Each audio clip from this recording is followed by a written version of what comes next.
আসসালামু আলাইকুম। আজকে শুক্রবার, আমি সকাল সকাল রওনা দিয়েছি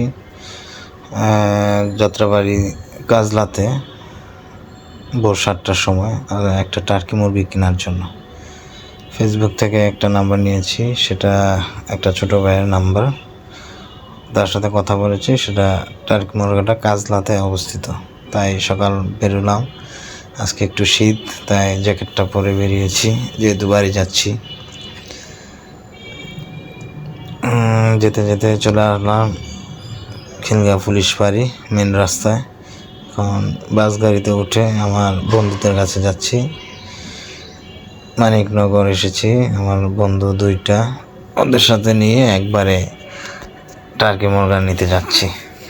তো আমরা একটা অটোতে করে যাচ্ছি ওখানে, কিন্তু রাস্তা অনেকটা জ্যাম, যার কারণে আমরা রাস্তায় কিছুক্ষণ বসে রইলাম।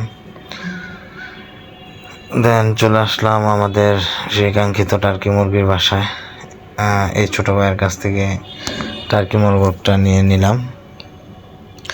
আমরা এসে দেখি তার কাছে আরও 2টা টার্কি ছিল, কিছু রাতা মুরগি, হাঁস মুরগিও সে করে। এখানে চলে আসলাম আমাদের বন্ধু আমিনুল আর আব্দুল হাইকে নিয়ে। দেন আমি টার্কি মুরগিটা নিয়ে নিচে নামলাম। নিচে নেমে দেখছি আসলে টার্কি মুরগাটা সুস্থ আছে কিনা, এগুলো সব চেক করছি আমি। না, দেখলাম ঠিক আছে। সেই ফাঁকে আমার বন্ধু আমিনুল সে ছোটো ভাইয়ের কাছ থেকে কিছু ডিম নিচ্ছে।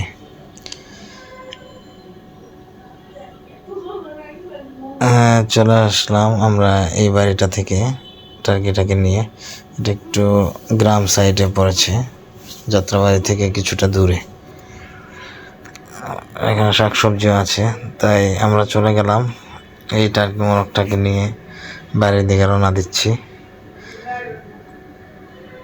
এবার আমরা একটা রিক্সা নিয়ে চলে আসলাম যাত্রাবাড়ি এসে আমি বাস গাড়িতে উঠলাম।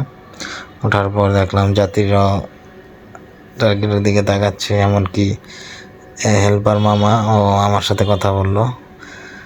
চলে আসলাম আমাদের এলাকার যে রোড আছে ওখানে। অটোরিকশার জন্য আমি ওয়েট করছি, কিন্তু স্ট্যান্ডে অটোরিকশা নাই তেমন, একটা ছিল, এটা যাবে না। তাই এলাকার যে অটো আছে ওদের জন্য ওয়েট করতেছি। পরে একটা অটো চলে আসলো, ওটা দিয়ে আমরা চলে যাচ্ছি আমাদের বাড়ির রাস্তায়। শুক্রবার থাকাতে রাস্তায় প্রচুর জ্যাম, বিপরীত পাশের গাড়িগুলো দেখলেই বোঝা যাচ্ছে কতটা জ্যাম পড়েছে।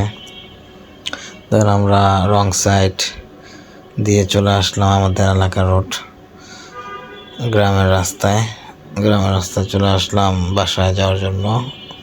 খুবই এক্সাইটেড, কারণ আমার 2টা টার্কি এখনও বাড়িতে আছে। এটা তার নতুন মেহমান, ওটা নিয়ে আমরা চলে যাচ্ছি বাড়িতে। অবশ্যই চলে আসলাম আমার বাড়িতে, টার্কিটাকে ছেড়ে দিলাম। সে নতুন বাড়িতে এসে একটু কনফিউজ, আর আমার আগে টার্কিগুলাও নতুন মেহমান দেখে একটু দূরে দূরে থাকছে। একটা থেকে আরেকটা একটু দূরে দূরে দৌড়াদৌড়ি করা শুরু করেছে ওরা। টার্কিটাকে রিলিজ করে ও খুব আনন্দে ঘোরাফেরা করছে নতুন এলাকায় বা নতুন বাসায় এসে। সেও একটু কনফিউজ হয়ে আছে। আশা করি ইনশাল্লাহ এখানে ভালোই থাকবে। সো পরবর্তীতে আবার আমরা অন্য কোনো দিন দেখা হবে।